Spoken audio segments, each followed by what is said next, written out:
রানী Kamalapati rail station আমরা finally পৌঁছে গিয়েছি। কলকাতা থেকে মধ্যপ্রদেশের ট্রেন যাত্রা শুধু ভ্রমণ নয়, এক নতুন অধ্যায়।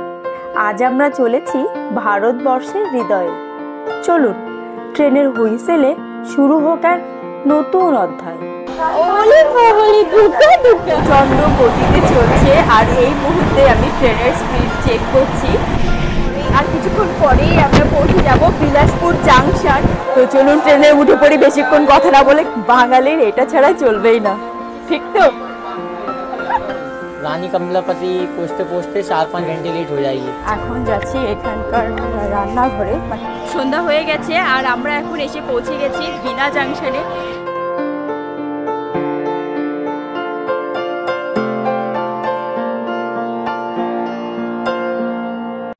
এই মুহূর্তে আমরা আছি হাওড়া স্টেশনে আর আজকে আমরা যাচ্ছি মধ্যপ্রদেশ। আমাদের প্রথম এত লম্বা ট্যুর শুরু হচ্ছে আর আমার সাথে আছে মামনি, আমার হাজবেন্ড। কিন্তু দুঃখের বিষয় আমরা আজকে 3 জন যাচ্ছি না, আমরা আজকে যাচ্ছি 2 জন। আর সাথে আছেন আপনারা।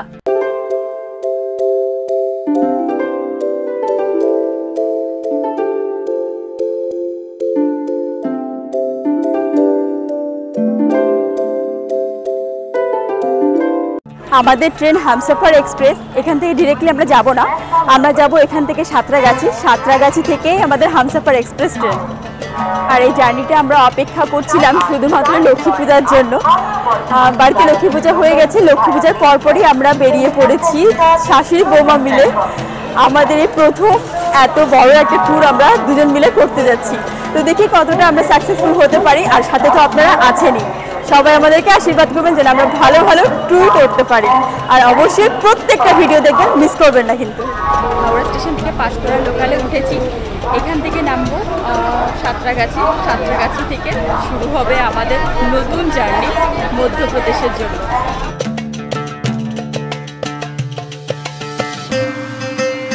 অপেক্ষার পালা শেষ হলো আমাদের 2 জনের, তাই তো শাশুড়ি বৌমা মিলে চললাম মধ্যপ্রদেশ। সাঁতরাগাছিতে এসে পৌঁছে গিয়েছি আর এই যে লোকাল ট্রেনে করে আসলাম। সে তা চলেছে নিজস্ব গন্তব্যস্থলে আর আমরা যাচ্ছি আমাদের গন্তব্যস্থলে।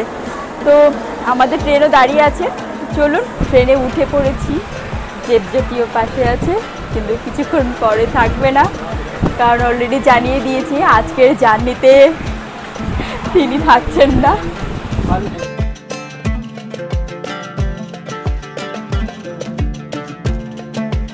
আগে বলো মিস করবে আমাকে না করবে না? না না না না না না, আমরা তো খাবো দাবো আর ঘুমাবো, কোনো ঝামেলা নেই। যাচ্ছি আমরা, কিন্তু কি বলছে? ঠিক আছে, দেখা যাবে। আমি বেশ খুশি, ঘুরে এসো তোমরা। না আমাদের সময় আসবে, দেখা যাক। আর কিছুক্ষণ পরেই আমাদের ট্রেন ছেড়ে দেবে আর ট্রেন ছাড়বে রাত 8:05। অলরেডি অ্যানাউন্সমেন্ট হয়ে গেছে। Bye bye bye bye bye bye bye. হ্যাঁ ওকে বাই, তুমি সাবধানে থেকো। ট্রেন ছেড়ে দিয়েছে, আমরাও ট্রেনে উঠে পড়েছি আর এখন ঘড়িতে বাজে 8:20। ছেড়ে দিয়েছে ট্রেন। ওলি বাবলি, দুঃখা দুঃখা। আমাদের পাশের সিটেই আছেন ওনারা আর ও ট্রেন ছাড়া মাত্রই নমস্কার, দুর্গা দুর্গা। প্রচণ্ড গতিতে চলছে আর এই মুহূর্তে আমি ট্রেনের স্পিড চেক করছি। তো সেখানে দেখা যাচ্ছে স্পিড টেস্টে প্রায় 110-এর মতো। মামুনি খেয়েছেন রাত্রে আর আমি এখন মিষ্টি খাচ্ছি। আমরা এই মুহূর্তে খড়গপুর স্টেশনে এসে পৌঁছে গেছি। খড়গপুর স্টেশনে 9:45-এ আসার কথা ছিল, কিন্তু এখন অলরেডি 9:47 বাজে। যে খুব ভালো করেই যে খড়গপুর মানে কিন্তু বিশ্বের সবথেকে বড় প্ল্যাটফর্মগুলোর মধ্যেও একটি। তো এছাড়াও খড়গপুর কিন্তু আইআইটির জন্য খুব বিখ্যাত। মামুনি নিচেই শুয়েছে আর আমি শুয়েছি মিডিল রাতে। তো মামুনিকে জায়গা করে দিয়েছি আর আমি নিজে জায়গা করে নিয়ে নিয়েছি। এখন শুধু অপেক্ষার ঘুমানো। প্রচণ্ড টায়ার্ড আছি, তো সেই জন্য শুয়ে পড়েছি, কারণ জার্নিটা অনেক লং জার্নি। আমাদেরকে যেতে হবে প্রায় 1434 কিলোমিটার। আর এই 1434 কিলোমিটারের ভিতরে টোটাল স্টেশন পড়বে অ্যাপ্রক্স 216টা। তার মধ্যে মেন স্টেশন আছে 14টা। অলরেডি আমি খড়গপুরে নেমেছিলাম। তো প্রথম স্টপেজ মানে সাঁতরাগাছি থেকে প্রথম স্টপেজ ছিল খড়গপুর। খড়গপুরের পরেই আছে আপনার টাটানগর, তারপর চক্রধরপুর, এভাবেই পরপর স্টেশনগুলো ট্রেন নেই। টোটাল 14টা স্টেশনে ট্রেন থামবে, আদারওয়াইজ অন্য স্টেশনগুলোতে ট্রেন থামবে না। তো সবাইকে গুড নাইট, আপনাদের সাথে কথা হবে আগামীকাল সকালে। Bye. Hey guys, good morning. এখন আছি রায়গঞ্জ, আর সকাল সকালে উঠে পড়লাম। আমরা খুব ভালো করেই জানি যে রায়গঞ্জ কিসের জন্য বিখ্যাত। তার কষ্টক আর স্বাস্থ্য সঙ্গীতের জন্য রায়গঞ্জ অনেক বিখ্যাত।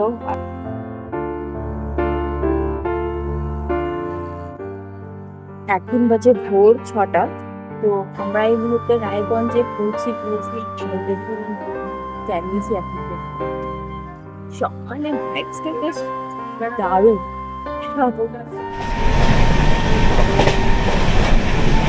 আর কিছুক্ষণ পরেই আমরা পৌঁছে যাব বিলাসপুর জাংশন। আর ইতিমধ্যে আমাদের ট্রেন 1 ঘন্টা লেটে চলছে।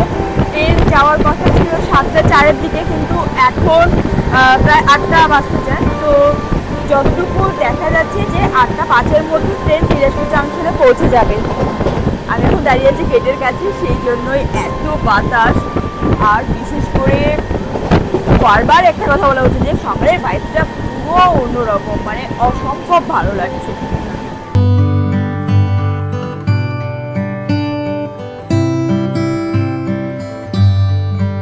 এই মুহূর্তে আমার সামনে দিয়ে যে ট্রেনটি পাস করলো, তো সত্যি আমি বলতে পারবো না সেই ট্রেনটির নাম কি, কারণ আমি এত ট্যালেন্টেড নই।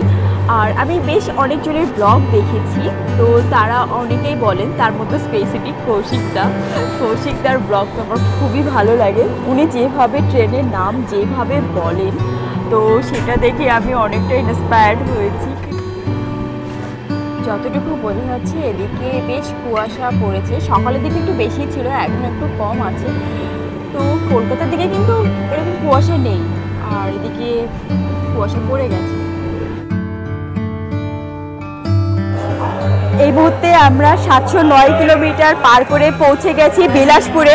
আর আমি এখন আছি বিলাসপুর জাংশনে। আর আমরা খুব ভালো করে জানি বিলাসপুর কিসের জন্য বিখ্যাত। বিলাসপুর মেনলি ধানের জন্য বিখ্যাত, আর এক ধরনের সিল্ক কষার জন্য বিখ্যাত। আর বিশেষ করে বিলাসপুরের নামকরণটা কীভাবে হয়েছে, একজন মৎস্যজীবী মহিলা বিলাসা নাম থেকেই বিলাসপুরের নামকরণটা হয়েছে। তো খুবই এক্সাইটেড বিলাসপুরে নামতে পেরে, তো বেশ ভালোই লাগছে। তো চলুন ট্রেনে উঠে পড়ি, বেশিক্ষণ কথা না বলে, কারণ এরপরে ট্রেনটা যদি ছেড়ে দেয় আমি আর কিছুতে উঠতে পারবো না। এই একটা চা দাও না। সকালবেলা উঠেই 1 কাপ চায়ে চুমুক, বাঙালির এটা ছাড়া চলবেই না, ঠিক তো? চা ছাড়া চলবে না বাঙালির, তাই তো? আমাদের সবার সাথে ট্রেনেই পরিচয়, একই কম্পার্টমেন্টে, কিন্তু ওই যে ওনাদের সিটটা আমি আবার নিয়ে নিয়েছি কিছুক্ষণের জন্য, অসুবিধা হচ্ছিল তাই। কি হয়েছে তোমার, কি হয়েছে? বলে আমার ধরবে। আপনার নাম কি? देव द्विवेदी। परमानेंट इसी गाड़ी में चलता हूँ मैं। ये सिंगल रूट की गाड़ी है, इसलिए 1 घंटा लेट कर रही है वो। हाँ, 1 घंटे लेट ही पहुँचेगी, और रानी कमलापति पहुँचते पहुँचते 4-5 घंटे लेट हो जाएगी। 4-5 घंटे लेट हो जाएगा।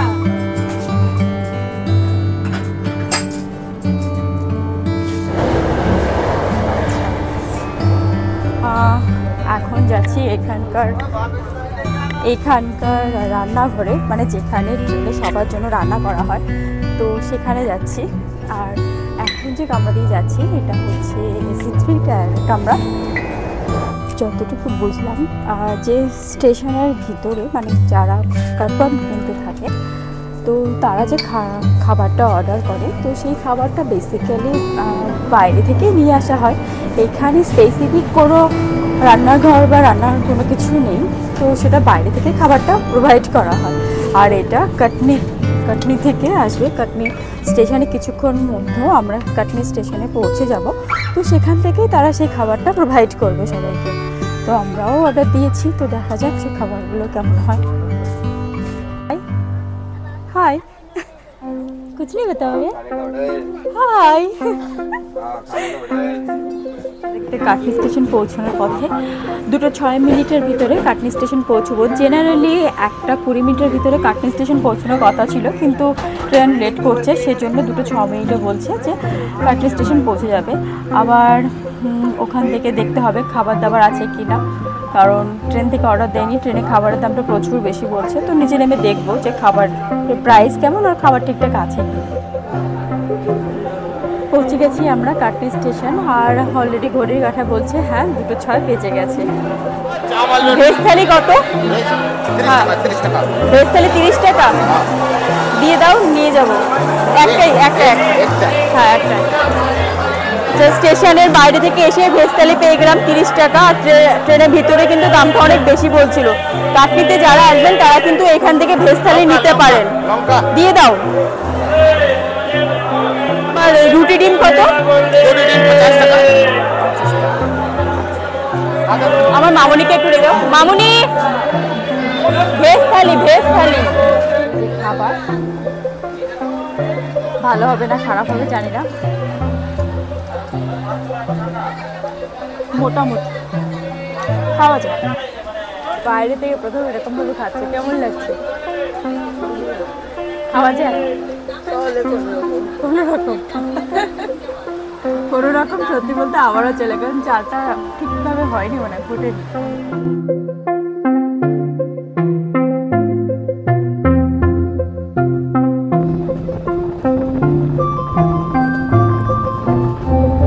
কোথায় আছে?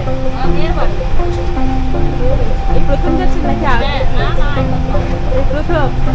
যে এতক্ষণ জার্নি করছেন কেমন লাগছে? আর মন চাচ্ছে না? ভালোই লাগছে। আর উনি তো শুনেই আছে। আমাকে খুব ভালো লাগছে। ভালো লাগছে। এই মুহূর্তে আমরা এখন সুগর রেলওয়ে স্টেশনে পৌঁছে গিয়েছি, আর আমাদের এখন ঘড়িতে বাজে 4:36। ট্রেন একটু লেটেই চলছে, তো যাই হোক পৌঁছে তো গিয়েছি। ট্রেনে উঠে বেশি কথা বলতে বলতে আমি যে ট্রেন যদি মিস করি পরবর্তী ট্রেনে খুঁজেই পাবো না।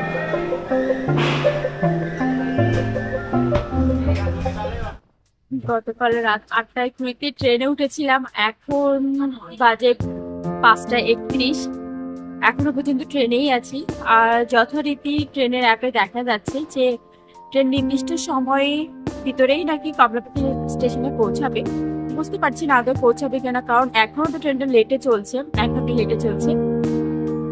তো দেখা যাক ঠিক সময় পৌঁছায় কিনা। আর এই জার্নির অভিজ্ঞতা অসম্ভব ভালো, কারণ নতুন নতুন মানুষের সাথে পরিচিতি হয়েছি, তাদের সাথে কথা বলেছি, বেশ ভালো লেগেছে।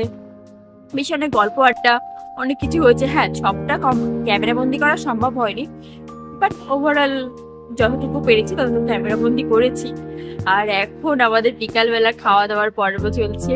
ওই লক্ষ্মী পুজোর খই মুড়ি নাড়ু ওগুলো আমরা দুজন মিলে খাওয়া শুরু করেছি। মামুনি এখনো খাচ্ছে। মামুনিকে যখনই আমি ক্যামেরা ধরছি মামুনির দিকে, তখনই মামুনির হাতে লাল পট্টি, মানে আমি ভুল সময় ধরছি।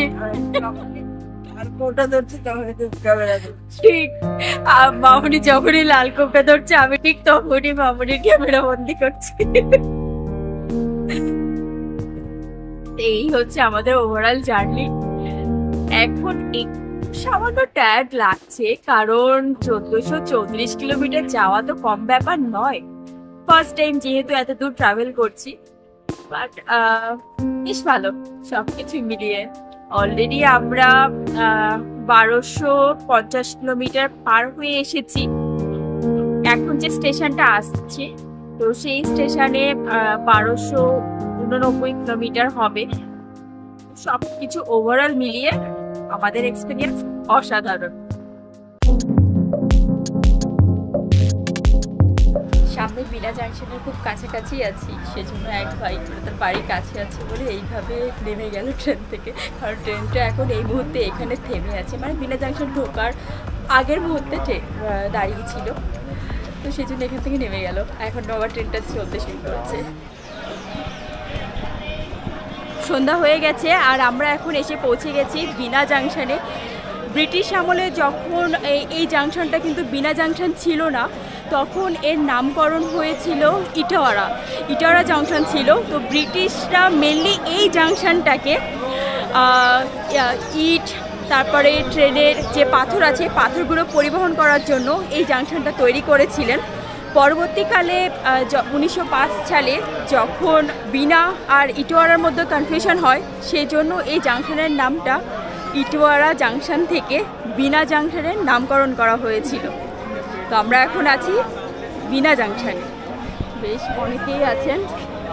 দাদা কলকাতা থেকে? হ্যাঁ, কলকাতা থেকে নাকি? না বিলাসপুর থেকে। কোথাও? বিলাসপুর থেকে। আচ্ছা আচ্ছা, আমরা একসাথেই সবাই প্রায় যাত্রা করছি একই কোর্সে। ঘড়ির কাঁটা যেমন বলে টিক টিক, ঠিক তেমনই এখন আমাদের অবস্থা। কারণ আমরা অলরেডি অনেকগুলো জাংশন পেরিয়ে এসেছি আর সামনেই আমাদের ভোপাল জাংশন। ভোপালের পরেই পড়ছে রানী কমলাপতি স্টেশন। তো ভোপালে আমাদের থামবে না ট্রেনটি, আমাদের ডিরেক্ট ট্রেনটি রানী কমলাপতিতেই থামবে। আর আমাদের পুরো জার্নি আমি অলরেডি জানিয়ে দিয়েছিলাম, আমরা 1434 কিলোমিটার জার্নি করছি আর অলরেডি আমরা এখন 1426 কিলোমিটার হয়েছে। তো বাকিটুকুর জন্য ঘড়ির কাঁটার মতনই টিক টিক টিক টিক সবারই আমাদের মনের অবস্থা, কখন আমরা নামবো। অলরেডি আমাদের ব্যাগপত্র সব কিছু আমরা গুছিয়ে নিয়েছি, শুধুমাত্র নামার অপেক্ষায় আছি। ফাইনালি আমরা পৌঁছে গেছি রানী কমলাপতি। তো রানী কমলাপতি রেল স্টেশন আমরা ফাইনালি পৌঁছে গিয়েছি। এবার আমাদের নেক্সট গন্তব্য প্লেস। চলুন যাওয়া যাক। আবার উল্টে যেও না কিন্তু। যাচ্ছি এখন স্টেশনের দিকে। প্রথমবার প্রাইভেট স্টেশন দেখব, কারণ সবসময় দেখেছি সরকারি স্টেশন, প্রাইভেট স্টেশন কখনো দেখা হয়নি। আর এই স্টেশনের নাম প্রচুর শুনেছি।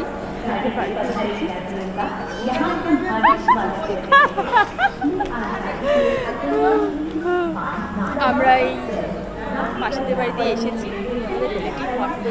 তো এই ভোপাল যাত্রায় ওনাদের বাড়িতেই থাকবো আর বেশ কিছু কিছু জায়গা ঘুরে দেখবো, আপনাদেরকেও সাথে ঘুরে দেখাবো। এটাই হলো রানী কমলাপতি স্টেশনে। হাই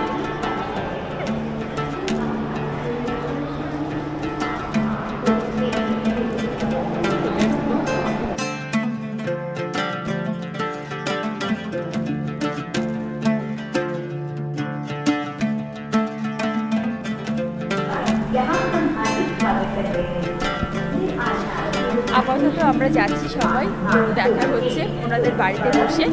আর আপনাদেরকে অবশ্যই এই স্টেশনটি আমি ঘুরে দেখাবো, কিন্তু আজকে আর নয়, পরবর্তীতে। এটাই হলো রাত্রের ভিউ রানী কমলাপতি স্টেশন।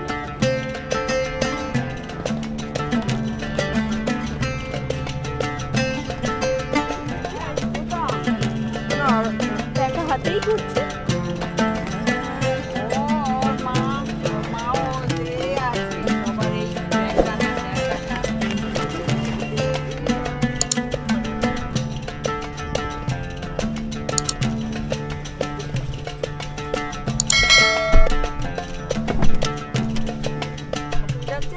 না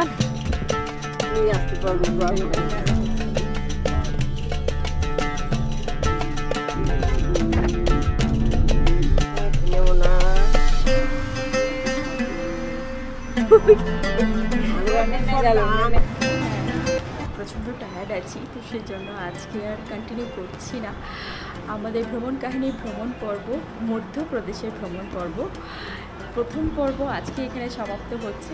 দেখা হচ্ছে আপনাদের পরবর্তী কোনো পর্বে। আর হ্যাঁ, মধ্যপ্রদেশের সিরিজগুলো দেখতে কিন্তু একদমই ভুলবেন না, তাই তো? আপনারা খুব ভালো থাকবেন, সুস্থ থাকবেন, আর হ্যাঁ অবশ্যই আমাদের পাশে থাকবেন। বাই।